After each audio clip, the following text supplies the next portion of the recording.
Jadi instrumentasi sendiri itu kalau saya memaknai itu adalah sebuah ilmu dan sekaligus seni. Teman-teman mungkin punya IP 3,9, jangan bangga.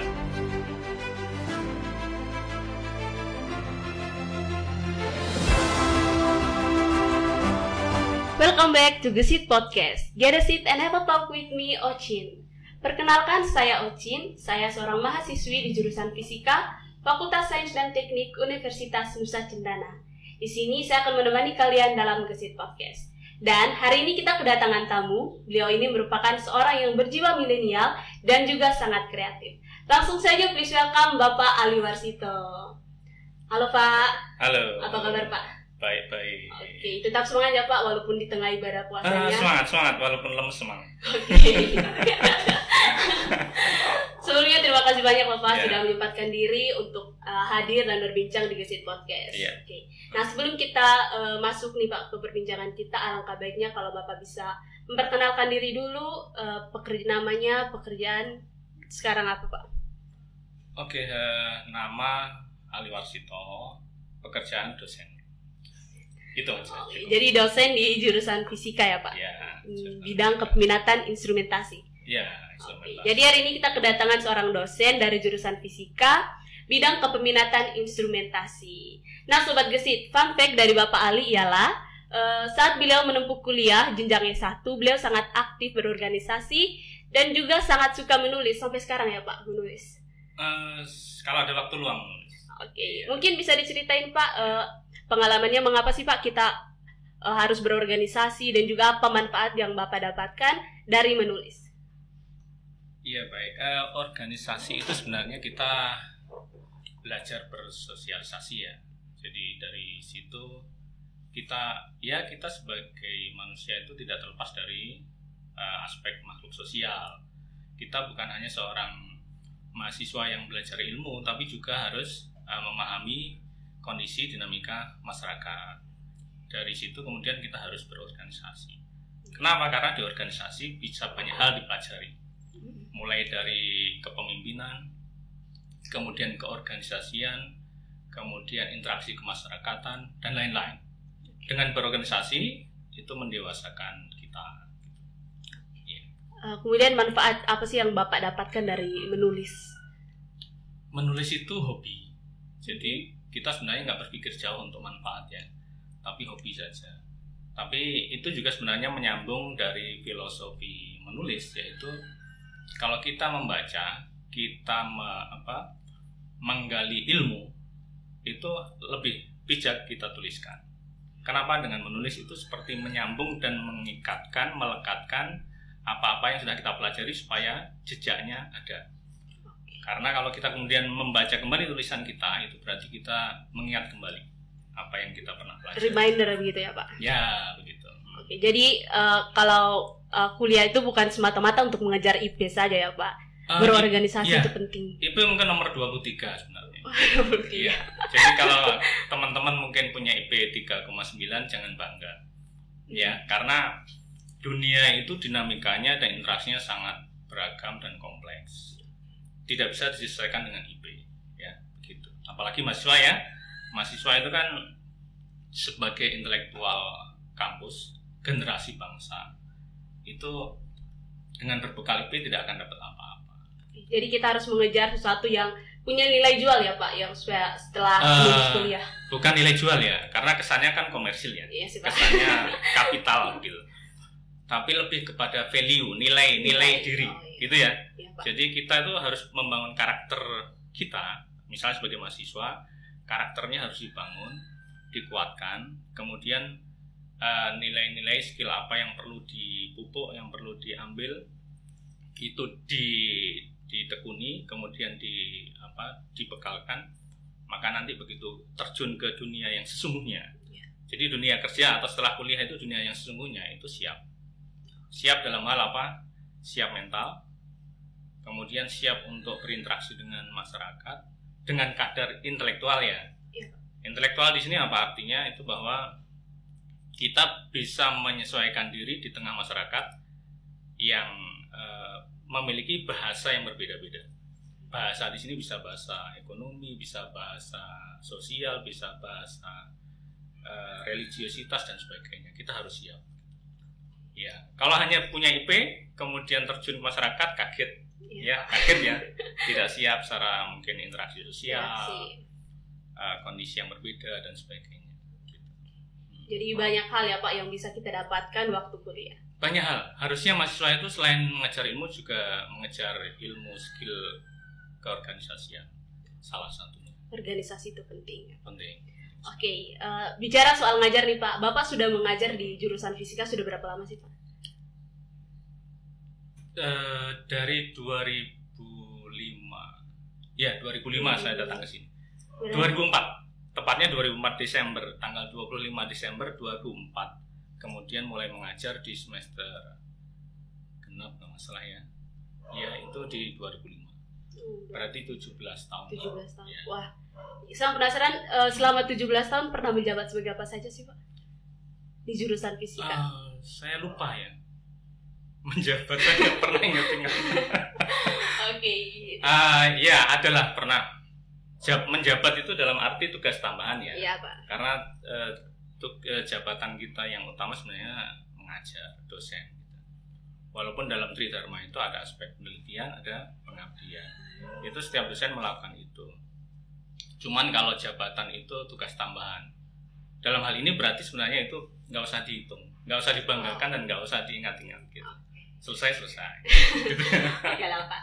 Nah Pak, sebagai seorang dosen nih Pak, apa sih tanggapan Bapak mengenai stigma yang sudah lama tertanam di masyarakat bahwa fisika itu ilmu yang sulit? Ya, kita memahami kenapa siswa SMP, SMA ketika mulai ketemu dengan fisika itu merasa bahwa ilmu fisika itu ilmu yang susah gitu ya, yang sulit, rumit begitu. Itu sebenarnya cenderung mungkin lebih pada bagaimana pendidik itu menyampaikan, membahasakan dan mensosialisasikan ilmu fisika itu sendiri. Jadi ujung tombaknya di pendidik sebenarnya. Kenapa? Karena kalau pendidik itu pendekatannya mengajarkan fisika itu lebih pada tools ya, alat ya, terutama matematiknya gitu. Jadi kalau kita sering di SMP, SMA itu kan belajar fisika itu disuruh menghafal konsep, setelah itu contoh soal. Setelah contoh soal, PR-nya adalah soal-soal hitungan. Kalau seperti itu maka siswa akan tidak menyukai karena tidak menemukan sense-nya atau tidak menemukan rasa fisikanya gitu. Yang dia jumpai adalah seperangkat mekanisme untuk menyelesaikan suatu kasus-kasus yang sifatnya praktis gitu kan ya. Iya. Padahal kalau kita berbicara ilmu itu harus dapat filosofinya, dapat rasanya dan sebagainya. Jadi mungkin kendalanya ada di situ. Kemudian dari SMP, SMA, maka ketika masuk ke perguruan tinggi itu ada prodi khusus yang membahas fisika, orang mungkin cenderung akan banyak berpikir. Kecuali bagi siswa-siswa yang memang bisa menemukan rasa fisika itu sejak bangku sekolah gitu ya. Itu biasanya punya idealisme, kemudian kesukaannya menjadi menguat dan kemudian mau masuk fisika. Iya. Nah Pak, bicara soal fisika, itu kan pasti tidak terlepas nih dari perhitungan-perhitungan, kemudian persamaan. Nah, dengan sistem pelajaran sekarang yang segala sesuatunya itu dilakukan secara jarak jauh, apakah ada tips dan trik dari Bapak untuk mengajar atau menjelaskan perhitungan-perhitungan tersebut? Iya, baik. Ini sebenarnya pertanyaannya mengarah pada satu aspek pembelajaran fisika ya. Iya, Pak. Rumus, pendekatan rumus dan sebagainya. Jadi kondisi perkuliahan daring ini terus terang memiliki banyak kelemahan. Ya, itu bisa dirasakan oleh mahasiswanya sendiri atau dirasakan oleh dosennya sendiri. Jadi kalau kita berbicara mengenai trik, itu akhirnya kembali pada masing-masing dosen. Ya, kebetulan kalau saya mengajarkan beberapa mata kuliah yang saya ampu itu tidak banyak yang berkaitan dengan analitik. Ya, sehingga mungkin saya tidak perlu banyak berinteraksi dengan rumus-rumus begitu. Jadi kalau kita berbicara mengenai trik, itu akhirnya kembali pada masing-masing dosen. Ya, kebetulan kalau saya mengajarkan beberapa mata kuliah yang saya ampu itu tidak banyak yang berkaitan dengan analitik. Ya, sehingga mungkin saya tidak perlu banyak berinteraksi dengan rumus-rumus begitu. Jadi kalau kita berbicara mengenai trik, itu akhirnya kembali pada masing-masing dosen. Tetapi ada mungkin misalnya mata kuliah komputasi misalnya ya. Ya, itu kalau berbasis daring berarti pertama tentu kita harus memfasilitasi dulu. Ya, memfasilitasi apa? Ya, buku atau file-file referensi itu harus difasilitasi. Sehingga mahasiswa itu memiliki kesempatan untuk belajar di rumah. Walaupun saya yakin juga mahasiswa tidak semuanya akan baca. Ya. Tapi tentu dengan memfasilitasi itu mahasiswa yang punya keinginan niat untuk belajar dan mendalami ya sudah ada penunjangnya begitu ya, ada fasilitasnya untuk bisa dibaca. Kemudian mungkin kalau tidak memahami rumus-rumus itu bisa bertanya gitu ya. Tetapi kalau dalam perkuliahan biasanya saya sederhana saja, biasanya kalau menggunakan Telegram biasanya rumus-rumus itu ya saya screenshot, kemudian saya share di chat, baru kemudian dijelaskan secara voice gitu. Ya itu mungkin bukan trik ya, ya itu keterbatasan.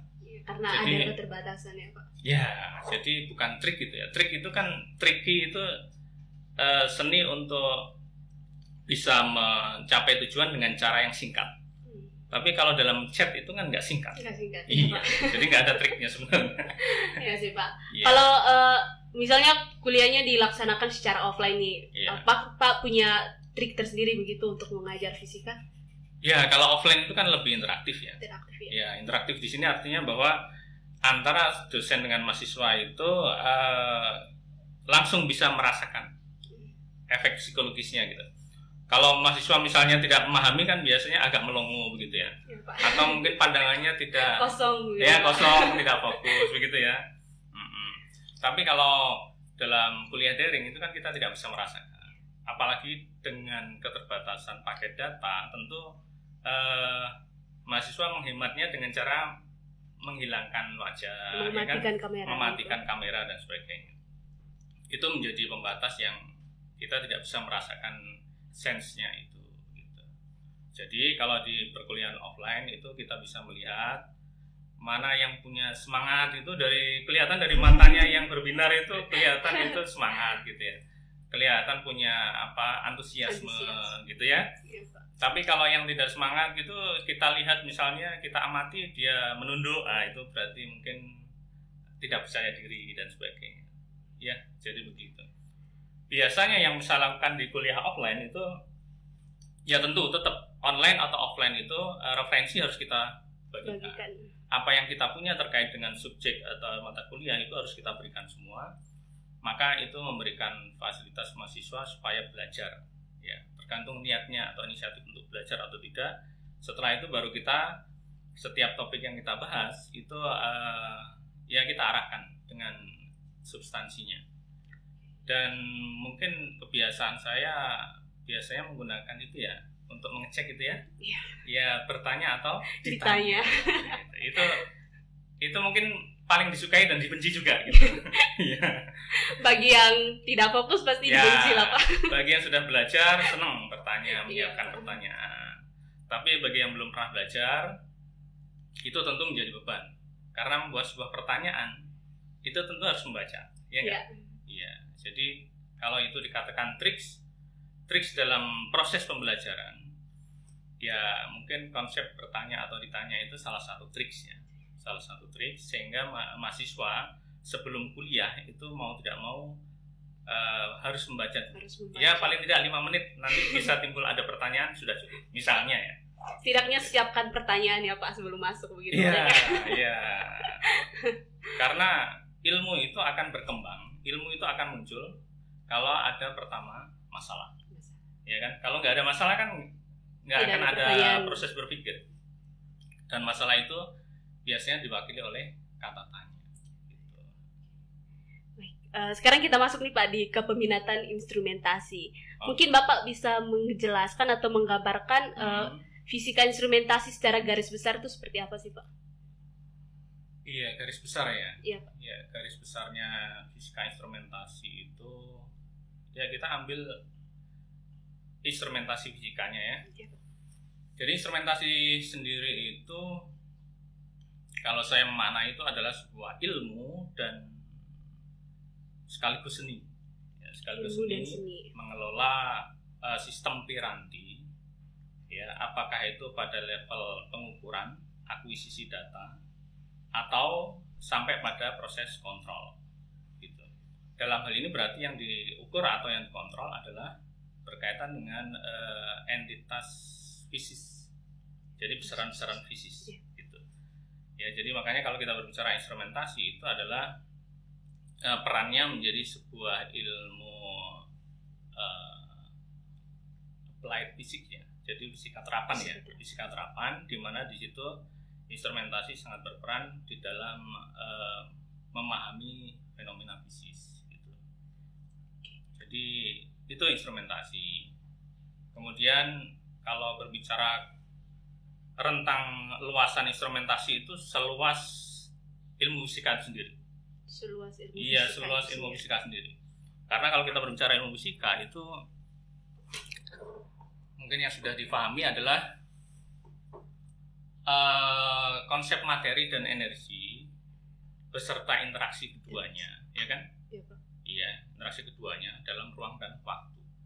Jadi itu kalau kita berbicara fisika sebenarnya ilmunya mulai dari tingkat level subatomik, mikroskopis, sampai pada level bintang atau alam semesta, gitu kan ya? Iya. Berarti ilmu fisika sangat luas. Demikian juga peranan instrumentasi untuk bisa mendukung eksperimental dari fisika, itu berarti kan selalu ada keterkaitan di situ. Itu ya, instrumentasi. Berarti luas juga ya Pak fisika instrumentasi peranannya. Sangat luas. Tergantung seluas persepsi masing-masing.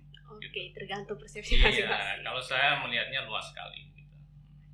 Nah, apa sih Pak hal yang menarik atau yang membedakan dari fisika instrumentasi sehingga para sobat gesit nih yang sedikit lagi akan menentukan bidang minat wajib banget untuk masuk di fisika instrumentasi? Gesit itu Mbak? Ya Pak? Gesit itu apa? Sobat gesit, jadi gesit Oh, ini itu nama sebutannya. podcast ya. Sobat gesit iya, apaan? Iya, seperti tadi konsep awalnya bahwa fisika instrumentasi itu selain ilmu juga seni, ya. Jadi itu kalau kita perhatikan dia adalah sebuah kompetensi, memiliki kompetensi berkaitan dengan ilmu. Dalam hal ini ilmu terapan fisika, tapi juga di sana ada seni. Gitu. Jadi kalau misalnya siapa teman-teman mahasiswa baru, teman-teman yang mau memilih kepeminatan, apakah itu yang kita miliki ada instrumentasi, ada geofisika, ada material, ya itu sebenarnya kembali pada rasanya, ya. Apakah mau memilih di antara tiga itu, salah satu di antara tiga. Tapi kalau instrumentasi itu tentu menyenangkan, kemudian sejalan dengan perkembangan teknologi komunikasi dan informasi saat ini yang notabene dilabeli dengan industri 4.0, ya, itu peran instrumentasi sangat fundamental karena nanti orang-orang instrumentasi itu bisa berperan dari semua sektor segala lini di industri 4.0 gitu. Jadi berkaitan dengan piranti-piranti elektronika semua di situ ya Pak? Iya, bukan hanya elektronik, ya. Jadi kalau kita berbicara mengenai nanti masa depan kondisi dinamika global ini kan kalau dilandaskan pada industri 4.0 gitu, itu perkembangan teknologi informasi dan komunikasi itu bisa mencakup interaksi otomasi di pabrik, kemudian cloud computing, ya, kemudian ada big data, kemudian menyebar pada terapan-terapan kecerdasan buatan, artificial intelligence, itu di semua lini. Jadi kalau misalnya ada teman-teman fisika yang punya mimpi untuk bekerja di industri, itu paling tidak harus punya skill berkaitan dengan instrumentasi yang di dalamnya mungkin dipelajari kecerdasan buatan, dipelajari mengenai pemrograman, ya kan, dipelajari mengenai pembuatan sistem aplikasi dan sebagainya, dan itu semuanya dibutuhkan di industri 4.0. Wah, berarti menarik juga ya Pak. Harusnya sangat menarik kalau Iya. tahu. Harusnya sangat menarik. Intinya mau belajar saja ya Pak. Ya, intinya mahasiswa itu harus banyak menggali dan membaca. Oke. Ya, karena belajar itu seumur hidup.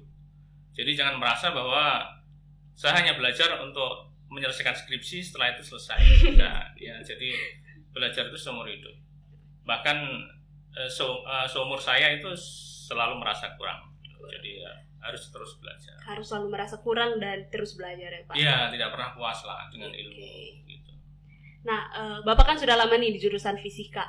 Kalau untuk fisika instrumentasi itu sendiri, progres dari tahun ke tahunnya seperti apa sih Pak? Mungkin dari jumlah dosennya ataupun minat Ya. mahasiswanya gitu Pak. Oke, fisika instrumentasi itu muncul sekitar tahun 2007 ya. 2007 2008 kalau nggak salah. Jadi di awal saya bergabung 2005 itu belum ada instrumentasi. Kepeminatannya hanya geofisik saja. Oh, geofisika. Geofisik saja, sehingga saya pun membimbing di mahasiswa geofisik itu dari aspek aplikasi juga gitu. Ya, aplikasi, kemudian merancang peralatan yang berkaitan dengan parameter lingkungan gitu. Tapi setelah ada kepeminatan instrumentasi yang kita usulkan di 2007, itu baru 3 orang dosen. Saya, kemudian Pak Johnson kalau nggak salah, dengan Pak Andri sudah masuk belum ya? Pak Andri kalau nggak salah ya. Nah itu baru kemudian setelah sekian lama ya, kemudian barulah ada Bu Laura, kemudian ada yang sekarang terbaru Pak Ari ya. Iya. Pak Ari terbaru. Nah, itu Pak Ari itu adalah dulu alumni dari fisika juga, yang sekarang sudah diterima menjadi dosen. Termasuk Pak Heri Lalos itu juga alumni yang kemudian menjadi dosen gitu. Oke, gitu.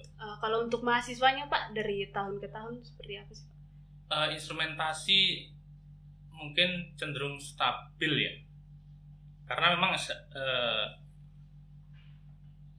yang saya tahu itu instrumentasi memang peminatnya dari awal itu angkatannya Pak Heri Lalos itu yang pertama masalahnya.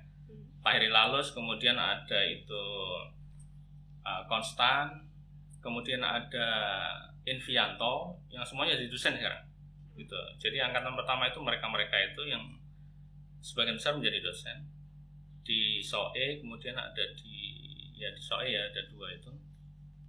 Kemudian ya semakin lama mungkin semakin memahami keberadaan instrumentasi sehingga peminatnya cenderung Semakin banyak. bertambah. Ya, semakin bertambah begitu. Jadi ini nih Pak, pertanyaan yang paling sering ditanyakan. Ya. Apa sih Pak prospek kerja dari lulusan-lulusan instrumentasi nanti, fisika instrumentasi gitu Pak? Ya. Oke, mungkin secara umum kalau kita berbicara akademik berarti orang-orang instrumentasi kan sudah dibekali skill berkaitan dengan background pemrograman gitu kan ya. Kemudian ada memahami mengenai sistem-sistem instrumentasi, perancangan. Ya, tentu kalau misalnya mau terjun ke dunia industri itu skill tersebut sudah dimiliki. Ya, cuman mungkin kalau kita berbicara industri di NTT masih terbatas. Tentu kalau pengen berkembang lebih jauh berarti bisa keluar daerah. Ya, tentunya kalau kita berbicara anak muda ini kan jangan puas dengan hanya di level NTT. Ya, anak muda itu harus melanglang buana lah, begitu. Kalau bisa pergi ke ujung dunia juga nggak apa-apa. Artinya bahwa pencarian jati diri itu ataupun memuaskan hasrat keilmuan atau keinginan itu jangan kemudian terkurung oleh pembatasan-pembatasan.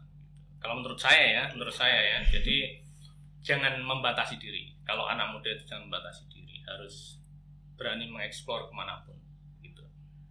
Nah, industri sangat welcome kalau kita berbicara mengenai instrumentasi. Kemudian kalau kita berbicara instrumentasi dari konsep definisi tadi, maka instrumentasi itu sebenarnya multidisiplin karena dia bisa bergerak dan bisa bercokol dimanapun. Yang mungkin nanti bertemu dengan suatu sistem organisasi medis, fisika instrumentasi juga bisa masuk di situ di level fisika medis gitu kan ya, instrumentasi medis gitu. Kalau misalnya bergerak di level industri manufaktur, berarti mungkin ilmu-ilmu yang berkaitan dengan desain, kemudian kontrol, sistem kontrol gitu ya, itu mungkin nanti akan sangat bermanfaat begitu. Atau mungkin kalau bertemu dengan sistem-sistem perusahaan yang berbasis IT ya, berbasis komputer, maka di situ ilmu-ilmu yang berkaitan dengan antarmuka, jaringan dan sebagainya itu mungkin akan berperan di situ. Jadi terapannya sangat luas. Luas ya Pak. Ya, mulai dari medis, industri, IT semuanya masuk ya Pak di instrumentasi. Sangat luas. Bahkan kalau misalnya di NTT sekarang ada berkembang ilmu astronomi, maka mungkin orang instrumentasi bisa menyisir di sisi instrumentasi astronominya. Karena di situ ada banyak peralatan yang didesain untuk mengambil data, akuisisi data dari citra ya, yang mungkin diambil dari pengamatan, dan itu prosesnya membutuhkan skill instrumentasi. Luas sekali ya Pak. Ya, sangat luas, sangat luas. Ya. Oke, jadi mau bertanya nih Pak, apakah Bapak punya pengalaman menarik begitu ketika mengajar di fisika ataupun saat pembimbing tugas akhir begitu Pak di mahasiswa fisika? Wah, kalau menarik itu banyak sekali yang menarik. Banyak sekali yang menarik. Ya mungkin mulai dari karakter mahasiswanya, dari cara komunikasinya, kemudian dari interaksi keilmuannya, banyak. Mungkin dari segala aspek bisa ditulis dan bisa dijadikan cerita sebenarnya begitu. Cuman ya kalau yang unik-unik mungkin yang masih saya ingat dengan baik banyak ya. Contohnya misalnya ada beberapa karakter mahasiswa. Mahasiswa sebenarnya kalau secara umum ya, mereka ada waktu luang itu bagi yang laki-laki mungkin main game ya. Game online atau malam, nggak tidur malam sampai pagi, itu biasalah ya. Nggak usah ditutupi, itu juga sudah menjadi hobi yang biasa begitu. Hal biasa lah ya Pak. Ya, nah pernah suatu ketika saya membimbing salah satu mahasiswa yang di hari-hari biasa dicari susah. Ya. Bahkan melalui pesan ke temannya untuk segera menghadap tidak dapat. Tapi suatu ketika ada temannya menyampaikan, Pak ini sedang main game online. Nah, begitu. Ya, game online. Maka kemudian saya pinjam perangkat smartphone-nya temannya itu yang online, kemudian baru saya memberikan pesan. Main bareng ya Pak di situ. Jadi bukan main bareng ya. Saya hanya memasukkan komentar ya supaya ingat skripsinya begitu. Wow. Ya. Nah, barulah mungkin itu di-share ke teman-temannya sehingga kemudian dia akhirnya balik lagi untuk menyelesaikan skripsi. Tapi sudah selesai ya Pak? Sudah selesai. Kalau belum selesai saya nggak akan cerita. Gitu. Ya, okay. Banyak. Nah, kalau dilihat dari beberapa tahun belakangan ini, Bapak sering mengangkat topik penelitian mengenai alat musik sasando. Kira-kira kenapa sih Bapak tertarik untuk mengangkat topik tersebut? Iya. Ya, kalau berbicara sasando itu kan kasana khas budaya NTT ya. Iya. Ya, kasana khas budaya NTT, dan yang jadi ironi adalah tidak banyak generasi muda NTT yang mau peduli dan berinteraksi gitu. Yang saya tahu hanya beberapa orang. Kemudian saya pun terjun di situ juga karena pertama diawali dengan pengabdian untuk yang namanya mengangkat potensi dari sisi perdagangan sebenarnya, dari sisi ekonomi dari sasando, bukan ke sasandonya secara seni dan ilmu ya, bukan. Jadi kita pengabdian tersebut kita mencoba untuk membantu memasarkan secara lebih efektif, kemudian memperkenalkan di dunia luar dan sebagainya, membuatkan buku dan sebagainya, website termasuk seperti itu. Tapi setelah kita melihat lebih jauh mengenai sasando, itu sebenarnya bukan hanya seni budaya, tetapi ada ilmunya, dan sangat spesifik itu adalah ilmu fisika di sana.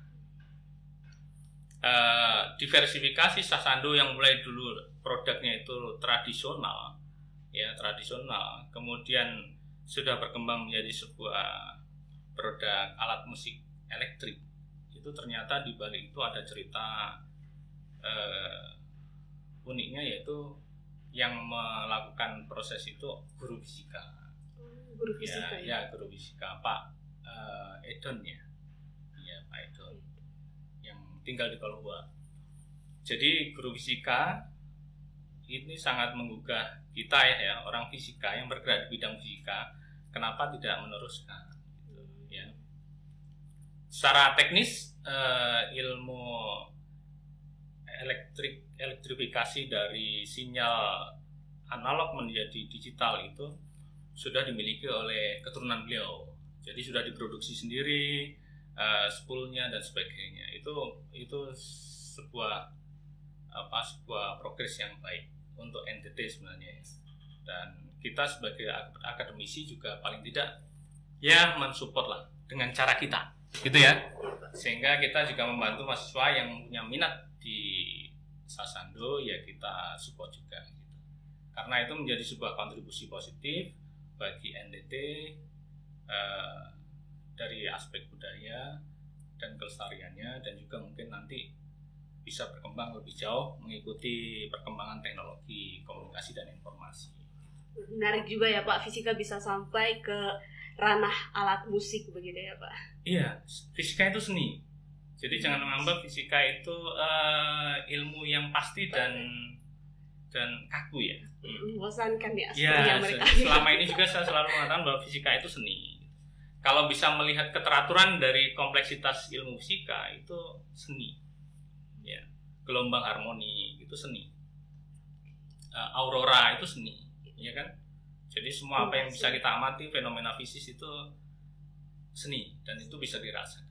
Semua bisa Jadi jangan hanya melihat rumus, jangan hanya terpaku dengan matematiknya, karena nanti membosankan. Iya, pastinya selalu membosankan ya Pak kalau setiap hari bertemu dengan rumus terus, perhitungan begitu ya Pak. Iya, kalau substansinya sudah dapat itu menjadi menyenangkan. Karena simbol-simbol matematik itu menjadi sebuah imajinasi yang menarik gitu ya. Iya. Nah, dari tadi kita sudah banyak nih Pak berbincang. Semuanya hampir pembahasan yang cukup berat ya Pak. Nah, di Gesit Podcast kami selalu menyelipkan permainan di tengahnya Pak. Wah, jadi ini bahaya. Bapak bersediakan untuk main game di sini. Boleh. Jadi namanya This or That. Nanti kami memberikan 2 pilihan, kemudian Bapak memilih satu di antara 2 dan berikan alasannya kenapa Bapak memilih alasan tersebut. Oke, jawab cepat ya Pak. Cepat ya? Dijawab cepat. Ready Pak? Oke, jadi yang pertama Telegram atau Zoom? Telegram. Kenapa Pak? Telegram lebih efisien, lebih variasi, kemudian berbagai bentuk multimedia, tipe multimedia bisa masuk di dalamnya, dan berbasis cloud sehingga semua apa yang dibicarakan di dalamnya tidak akan pernah hilang. Oke. Kemudian kuliah offline atau kuliah online? Offline. Kenapa offline Pak? Iya, karena dari kuliah offline itu kita bisa bertemu muka, bisa melihat suasana hati, kemudian bisa berinteraksi secara langsung, ya, sehingga tidak ada batas-batas keilmuan. Ketika kita sebagai dosen bisa memberikan atau membagikan ilmunya, ya kita bisa langsung bagikan. Tetapi kalau di online itu banyak sekali keterbatasan dan tentu itu menjadi kendala. Kita tentu memahami loss learning, artinya bahwa semakin lama kita tidak kuliah interaktif offline, tentunya yang ditakutkan adalah kehilangan pembelajaran dalam sekian periode masa. Jadi yang penting itu interaksi ya Pak dalam perkuliahan. Iya, antara guru dan murid, antara dosen dan mahasiswa itu interaksinya adalah transfer ilmu. Ya, transfer ilmu. Kemudian yang ketiga, elektronika atau komputasi? Komputasi. Kenapa komputasi Pak? Komputasi. Ya, karena komputasi itu menarik, tidak hanya berkaitan dengan hitung-hitungan, tetapi juga cakupannya sangat luas untuk bisa kita explore. Ya, karena kalau kita berbicara ilmu fisika mulai dari mikroskopik sampai makroskopik itu komputasi bisa menyentuhnya. Gitu. Selain itu, kita sudah berinteraksi dengan elektronika di instrumentasi. Komputasi sebenarnya ranahnya lebih banyak ke teoritis. Jadi kenapa tidak kita juga merangkul komputasi? Oke, jadi kemudian mahasiswa pasif atau mahasiswa malas, Pak? Kedua-duanya itu sebenarnya memiliki persepsi negatif ya. Ya, Pak. Saya pilih pasif aja. Kenapa pasif? Ya, pasif dalam hal ini berarti sebenarnya banyak sekali pengaruh-pengaruh di lingkungan kehidupan mahasiswa itu yang kemudian menyebabkan mahasiswa itu tidak fokus pada studinya, tidak fokus pada akademiknya. Begitu. Satu sisi sebenarnya interaksi itu ada yang positif ada yang negatif ya di luar ya. Tapi kalau bisa mengambil sisi positifnya, kemudian menjadi motivasi untuk menyelesaikan akademiknya, itu menjadi lebih bagus. Gitu. Tapi itulah tantangan biasanya. Kalau mahasiswa malas tidak, mahasiswa itu sebenarnya tidak malas. Tetapi mungkin karena daya dukung atmosfer yang tidak kondusif, kemudian tidak memiliki referensi, ya, kemudian ada keterbatasan secara komunikasi dan sebagainya atau perangkat peralatan, mungkin itu menyebabkan mahasiswa menjadi agak enggan atau membatasi diri secara psikis ya, sehingga kesannya malas. Tapi sebenarnya mungkin nggak malas, karena saya tahu anak-anak NTT nggak ada yang malas, pekerja keras. Iya, cuman mungkin kondisi kadang-kadang tidak mendukung sehingga kesannya malas. Terkesan malas ya, tapi tidak malas. Oke, yang terakhir nih Pak, lulus tepat waktu tapi minim pengalaman, atau lulus lama tapi banyak pengalaman? Itu pilihan sulit. Iya, pilihan sulit. Salah satunya Pak. Kalau harus memilih salah satu berarti mungkin lulus agak lama, tapi agak lama. Memiliki bekal skill yang komplit. Itu lebih bagus. Karena begitu nanti terjun ke masyarakat sudah siap.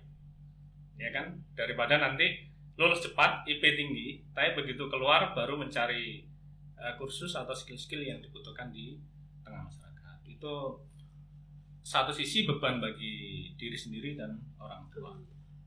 Tapi kalau lulus lama mungkin efek negatifnya kan beban finansialnya bertambah karena bertambah masa studi. Ya, tapi kalau di prosesnya itu diselingi dengan organisasi, kemudian mengasah skill dan sebagainya, itu tentu pembentukan mentalnya lebih bagus. Lebih bagus. Iya, lebih bagus. Oke, jadi lulus lama tapi banyak pengalaman. Lamanya jangan lama-lama. Agak lama begitu ya. Artinya begini, kalau misalnya dalam 4 tahun itu bisa diselesaikan tanpa mendapatkan skill, maka lebih baik 4,5 atau 5 tahun tapi memiliki skill yang memadai. Gitu ya. Iya, sampai tapi 5 tahun saja ya. Lamanya jangan sampai 7 atau 9, wah itu cilaka. Jangan lama-lama. Jangan lama-lama karena nanti pertama beban moral bagi diri sendiri. Yang kedua mungkin dia akan merasa terkucil karena teman-temannya sudah tidak ada di kampus. Jadi mahasiswa legend gitu. Nah, yang ketiga kasihan orang tua. Iya. Nah, yang terakhir Pak, 3 kata untuk pelajaran fisika. Indah, menarik, dan resapi. Indah, menarik, dan resapi. Iya. Oke. Wah, jadi tidak terasa kita sudah sampai di penghujung perbincangan kita. Terima kasih banyak untuk waktunya, Pak. Ya. Jadi untuk Sobat Gesit nih yang ingin belajar tentang elektronika ataupun komputasi, boleh banget untuk masuk di jurusan fisika, Fakultas Sains dan Teknik Universitas Nusa Cendana, bidang kepeminatan instrumentasi. Jika kalian suka dengan video ini, jangan lupa tekan tombol like, share ke teman-teman kalian, dan juga jangan lupa di subscribe ya. Bye-bye!